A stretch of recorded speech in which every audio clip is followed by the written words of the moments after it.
Nice to see you all here. The ones of you who showed up today, I'm grateful. As many of you might have heard, we had a sold-out event. I hope that the last people will come throughout the event, but I'm glad that you guys are here from the start. So for those of you who haven't read the description or haven't been here before or don't know the concept, we're trying to mix the whole just beers or just talks together. So instead of just sitting in a chair for 2 hours listening to hopefully inspiring talks, we will have short talks of approximately 20 minutes to 30 minutes, and then we will have a break afterwards where you can network again, you can have some more beers, you can talk about what has just been presented, and after the second speak there will also arrive some pizza. We will close down around 10, but of course you are free to leave whenever you want. So my name is Alexander. Some of you might seen my face in the emails I have been sending out. I am a co-founder of a startup called Statum, and at Statum we have created a Facebook community called Sælgernetværk, or a sales network. And Sælgernetværk is the official host of this event today, because we thought that there was a miss of more interaction between salespeople here in Copenhagen. And we are actually soon also going to expand to Aarhus. So if you are in Aarhus in November, please participate in that also. But today we are going through 3 talks. I have invited myself to be the first speaker, and I will talk about how you can use customer service as a really efficient lead generation tool, because that is something that we are doing at Statum. So hopefully that can give some inspiration to you guys how you can also use customer service in your company to actually generate really high qualified leads. Then we will have Hakan from Pleo, who will talk about how you can use personal branding to also generate leads for yourself and just in general revenue for the company you're working for. And then we will end up with Michael from Ocean.io, who will talk about customer-obsessed sales. So I think it's an exciting program, and hopefully you will all be enjoyed along the way. So to kick it off, as I said, I will talk about how to generate strong leads through customer service, and I will talk about more specifically how we have been doing it in Statum. Welcome, guys. Sorry. No worries, no worries. It's a casual event, so if you guys have any questions while I'm talking, don't hesitate just to raise your hand. Otherwise, I believe that we'll also have some time for some questions afterwards. Otherwise, if you're too shy to ask in front of the whole crowd, you're also more than welcome to come up to me afterwards. But Statum, what is that? Just to give some context about what I'm going to talk about for the next 20 minutes. We are a software-powered recruitment agency, and what does that mean? Well, basically, we are just like any other recruitment agency. We headhunt people into new roles. We are specialized in recruiting for scale-up companies, and we are also specialized in doing commercial profiles. So salespeople, like you guys, marketing people, and customer success people. And we have built some software around this process to actually make it more efficient, because when you're a scale-up, you need to hire a lot of people, and a normal recruitment agency don't have the capacity or the resources to find that many people at once. So that was the context. And yeah, my name was Alexander. I am the CMO of the company, but I also have my background in sales. So I work between the cross of sales and marketing. And I believe strongly that sales and marketing is almost the same division. I hate when companies are breaking it up into silos, because I think that sales and marketing needs to work really, really strong together. But when we founded the company and we wanted to make recruitment more accessible for scale-up companies, we looked at a problem saying that a scale-up can't afford classic headhunters who takes maybe 50 to 100,000 for one hire, because when you need to hire maybe 10 people, 20 people, 50 people in a year, you don't have the capital to actually invest that kind of money. And when we looked at the competitive landscape, we saw that there was a lot of agencies in the market, but no one was actually really specialized in this sector. But still, there was a lot of competitors, and you can when you need to go out and hire a consultancy. From the outside, it looks like everyone is doing the same. So yeah, we're doing recruitment, they're doing recruitment, they're doing recruitment. And that was a big challenge in the start, especially because in Denmark, we actually have over 1,000 recruitment agencies. How many in here have that many competitors in Denmark? Yeah, what do you work with? Marketing, yeah, same thing. Very, very similar, because when you are in consulting, from the outside, it can seem like, okay, everyone, a digital marketing agency, it's the same. What are you all doing different? We were 4 founders. 3 of us had a background in hardcore outbound sales. We had been sitting for a couple of years selling print advertisement into newspapers, calling big CEOs and CMOs and etc., trying to convince them that it was better to spend 100,000 on one advertisement in Børsen instead of going digital. So that was pretty hardcore sales. So we thought, okay, if we can sell that, of course we can sell recruitment. That should be fairly easy. But it actually turned out to be a real struggle. But I will come to that later. Because, of course, our initiative strategy was, okay, outbound, that's the way to go. That's what we have experience with, and we know that it works. It's just a numbers game. If you call a lot of people, eventually some will turn into clients. But what we experienced, and maybe also what you experience in the digital marketing agency industry, is that hiring external consultants is a decision you don't make because someone pitched good or because you saw a nice advertisement or something like that. It's a process where you would like to keep it internally because you believe that your internal team can do it. In our case, even though we are handling a client who don't have an HR department typically, they typically have a sales manager doing all the recruitment and a marketing manager doing all the recruitment for his or her team.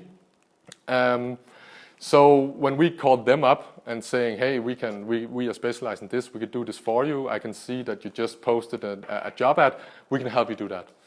They were like, yeah, but I want to try it myself, or we just invested in Job Index, or we just invested in something else. Maybe call me next time I'm going to hire. Okay, when is that?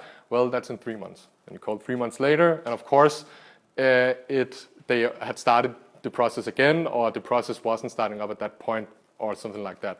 So it was really hard to contact people at the exact moment where they needed to make the decision, and it's also a decision that typically in a startup or scale-up needs to be decided on a founder level.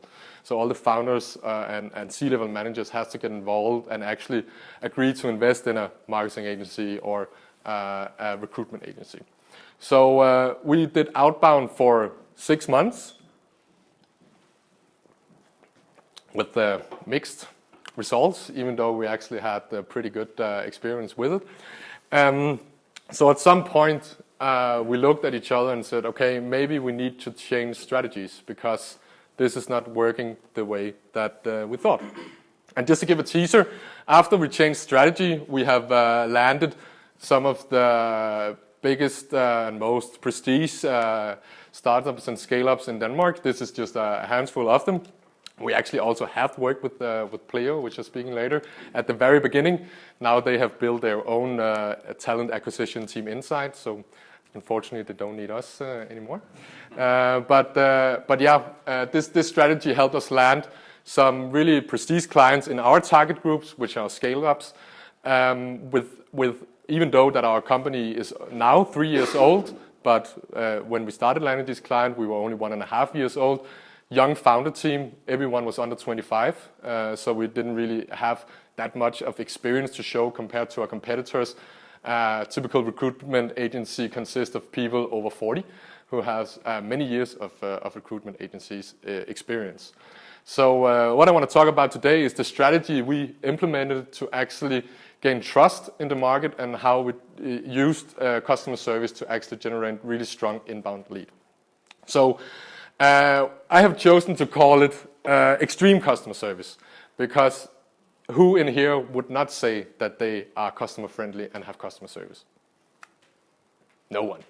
Everyone is of course doing customer service. So my point today and what I will be talking about is take it to the next level. Extreme is just a fancy title, but it's all about just do more than what people are actually expecting from you.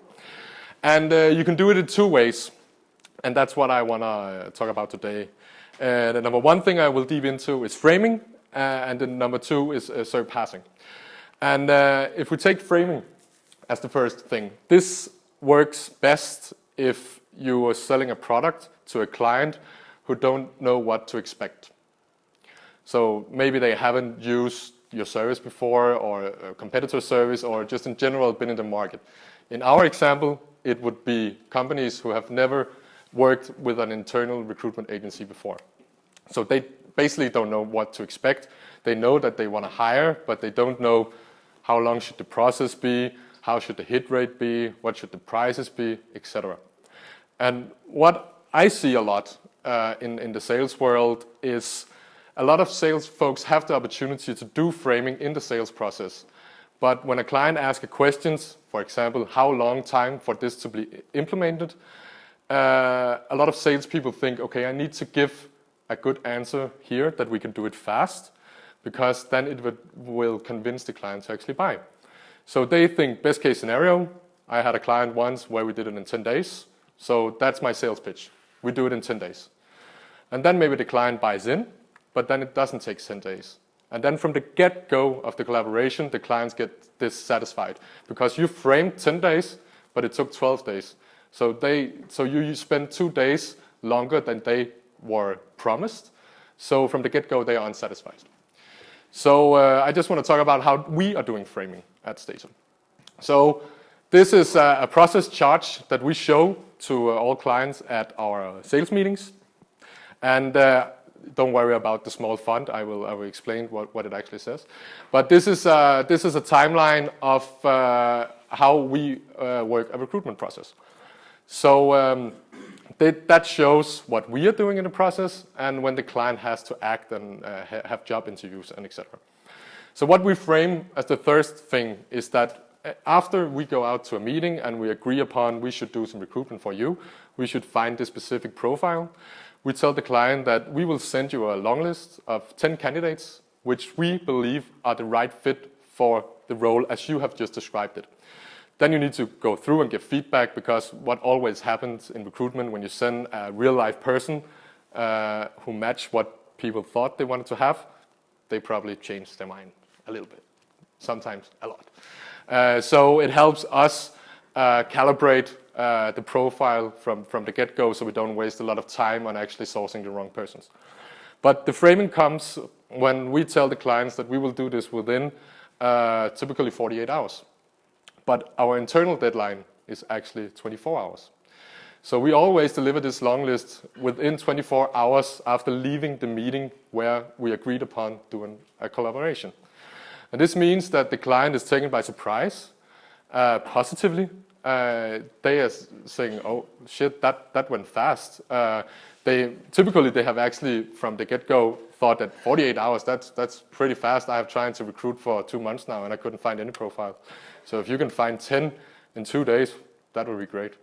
But we're doing it in 24 hours, and then from the get-go, they have a really positive impression of our process. The next thing we tell them is that within 7 days from your signing, we will onboard you to our platform and maybe have 1 candidate ready.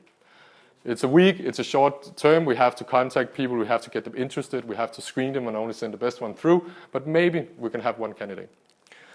Our internal deadline is that we need to have minimum 2 candidates ready within the first week. And we almost always hit it. Sometimes we have 3, sometimes we only have 1, but we have left room for actually surprising the client again. So within the first week of the collaboration, we have surprised them 2 times.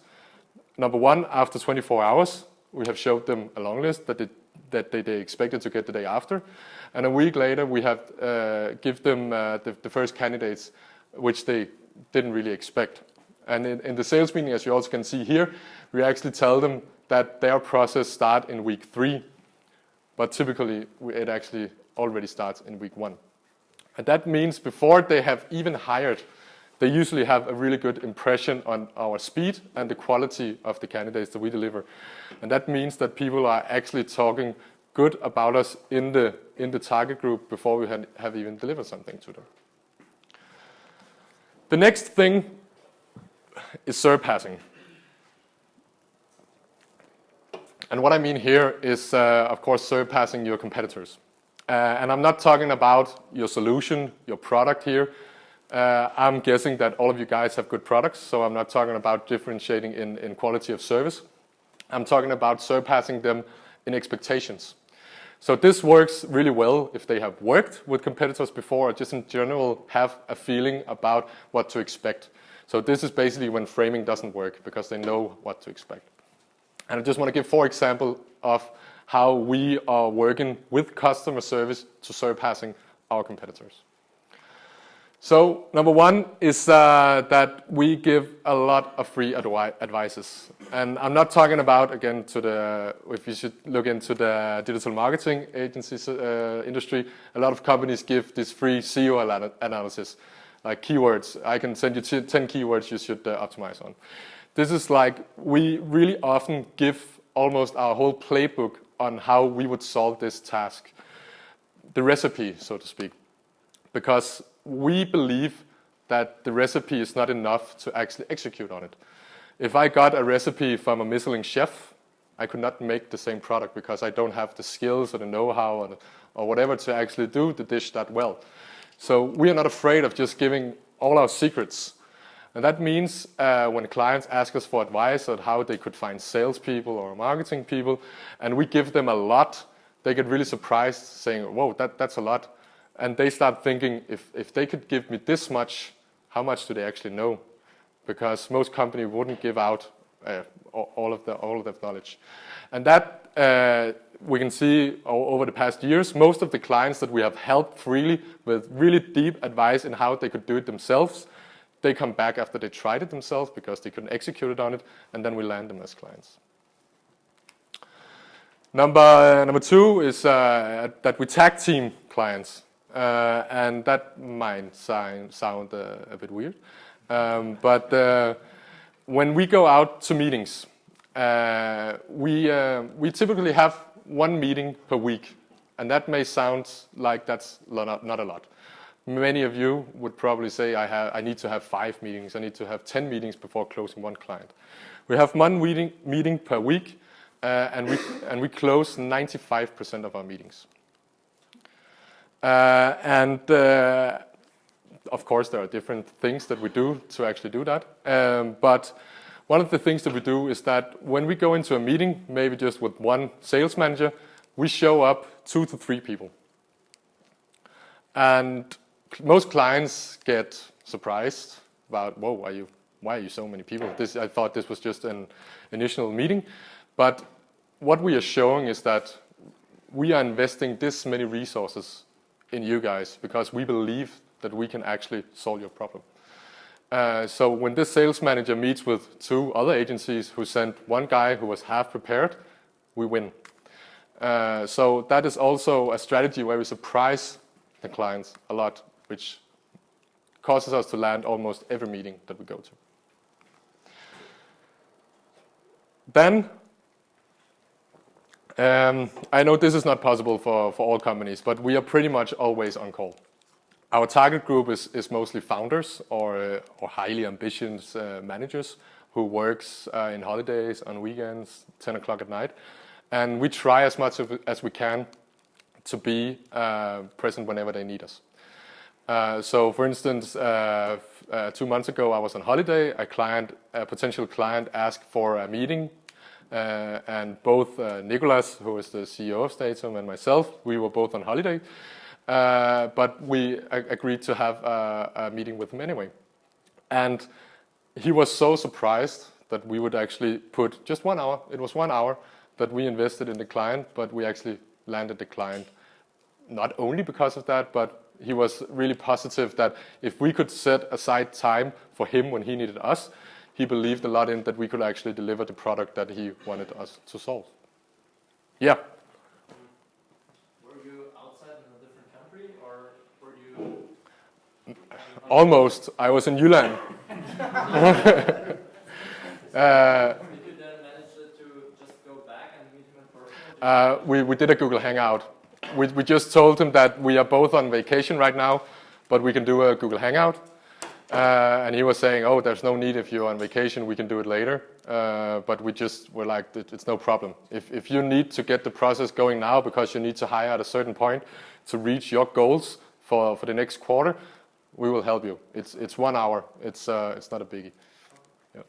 I'd also say to be maybe careful with this, because after all, it depends on how you frame it. But if you were on call, even when you were on holidays, it might also seem as if you were desperate. And if you would come across as desperate to client, that might be a big trouble. Exactly. So, remember always to frame it well. Yeah, and that's like I started to say, everyone cannot use this because in some industries it will seem like you have a bad structure, a bad work-life balance, etc. And that will scare off, for instance, big corporations who have an HR department who really cares about that stuff.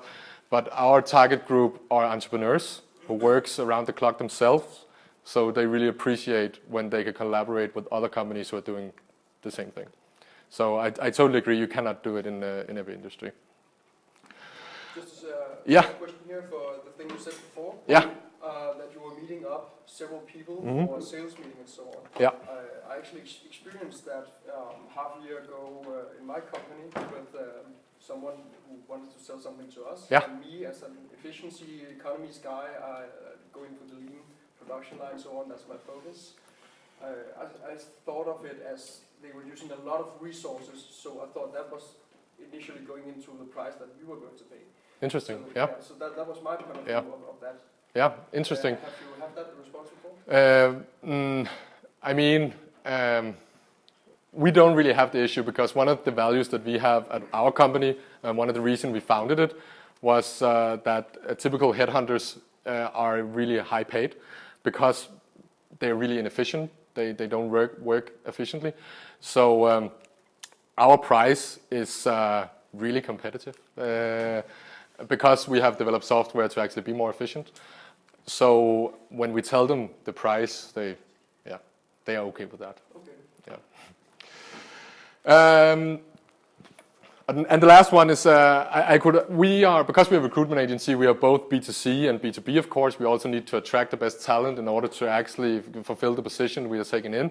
So I could also have a whole speak about what we are doing for all the candidates.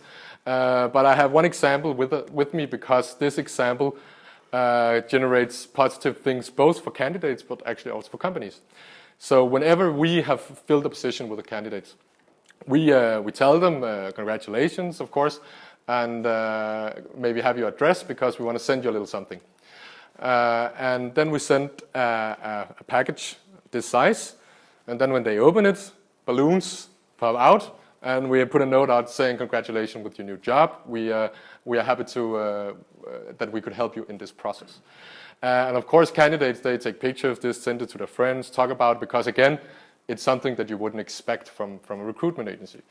But what's also nice is that a lot of the candidates actually go back and tell to the place where they start working, saying, hey, really nice process, professional in each way, and then we got balloons at the end. That was really nice.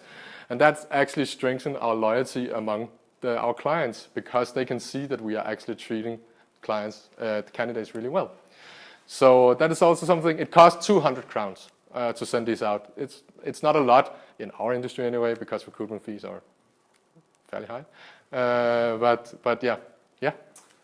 It's funny that you mentioned. I was just at Tech Barbecue recently, as many of you may work, and I actually saw a B2B sales guy talking, and he was talking about the ice cream moment or something like that.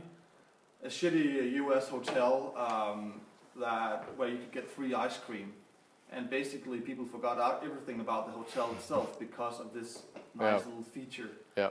And he was trying to kind of make, you can do that as a company as well. And to me, this is it, pretty much. Like, this makes you stand out, and they remember you for something else than just a boring recruitment. Exactly. I don't think we're boring, but yeah. Sorry for that. I agree. It's a little thing. It's just doing the 5% extra, which makes an impact because no one else is doing it. Yeah. So yeah, the ice cream. I like that reference. So results. All these initiatives are great, but what are we actually gaining from all these things? Of course, as I said, we are gaining a lot of loyalty among our clients. So as you can imagine, when you have over 1,000 competitors in Denmark alone, you have a lot of clients who maybe just jump ship to ship whenever a new recruitmency can give them a better price or something like that. And we actually experienced that a lot when we were just doing outbound, because the clients we could land in an outbound call, they were willing to shift when a new company called outbound and gave them a better price. So with doing all this customer service, we'll build extreme loyalty, I would say, among our clients. And just to give you like the craziest examples that I have, we had an employee who stopped at Statum and then moved on to another recruitment agency, and he started to poach our own clients, which we actually are okay with, because if they don't want to be with us anymore, that's fine. It's our job to provide a good enough service to them to be. But he started to poach, and he was their contact person before. He knew our playbook, how to do it, and etc. But none of them shifted to the new company. And it actually went that far that one of our clients called us and urged us to report him and the company to the police, because he didn't think it was okay to do that. We didn't do it, but I just think that it shows really, really, really extreme loyalty among our clients. Then this is maybe like my main point of this whole speak, because I wanted to share with you how this kind of behavior could generate really strong inbound leads. So approximately half of all the meetings we have, they are referrals. And whenever we get a referral lead, we almost always get them as a client, because as you all guys know, referral is really strong, especially in a consulting world where it's hard to figure out what are the different agencies actually doing different than the others. It's really powerful to have someone you trust in your network who maybe have a similar business to you actually refer a company.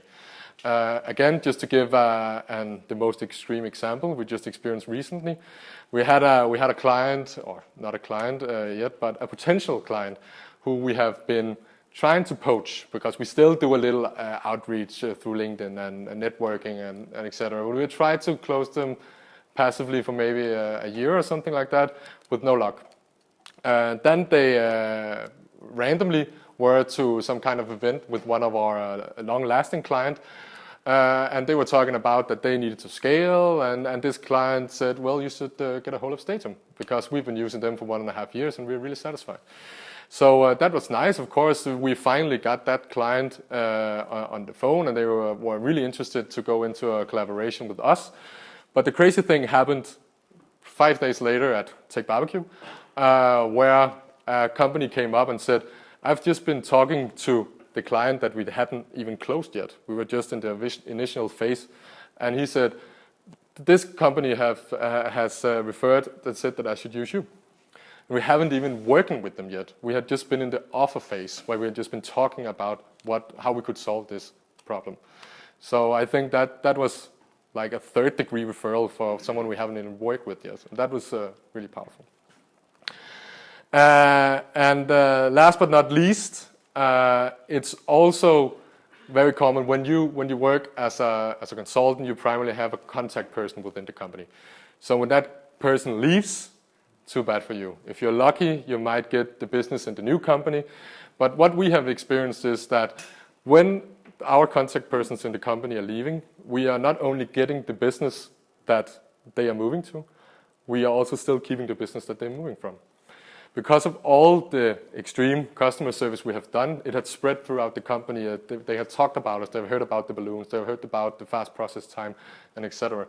So the new guys taking over actually wants to continue with us.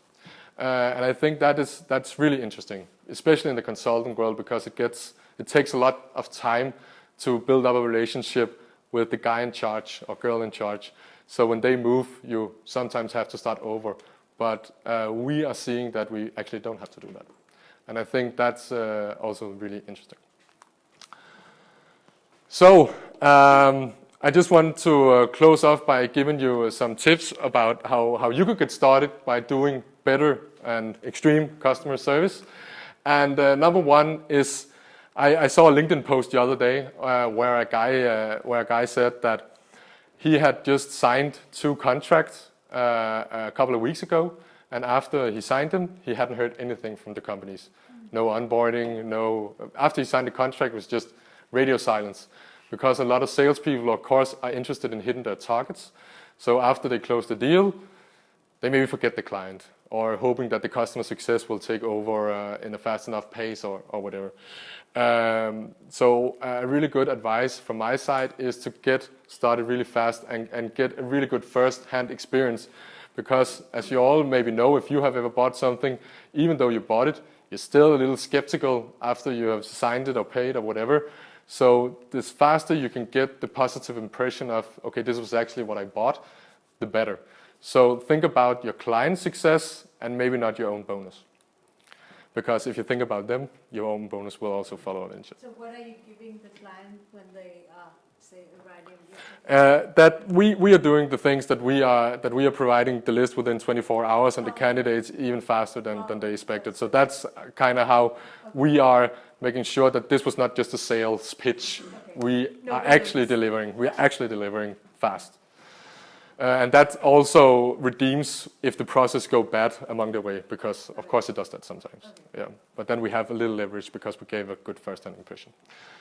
Then of course, not everyone here is a manager and can just go home to your company and say, now we are doing this, but you can start with yourselves.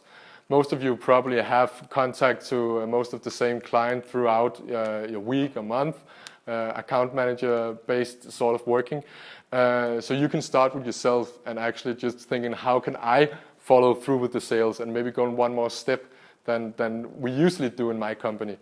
And my guess is that if you do that consistency for 6 months, you will start getting a lot more referrals, a lot more inbound, and your manager or your colleagues will actually start asking, hey, how are you actually doing this? And then maybe it can spread out to the whole organization. And last but not least, as I've said a couple of times, it doesn't have to be as such big things. Just think, how can I do 5% more than my competitors? You don't have to do something crazy and show up with a band and playing outside and congratulations for being a client. You can just do really small things that they didn't expect, and that will go a really, really long way. Yes, thank you.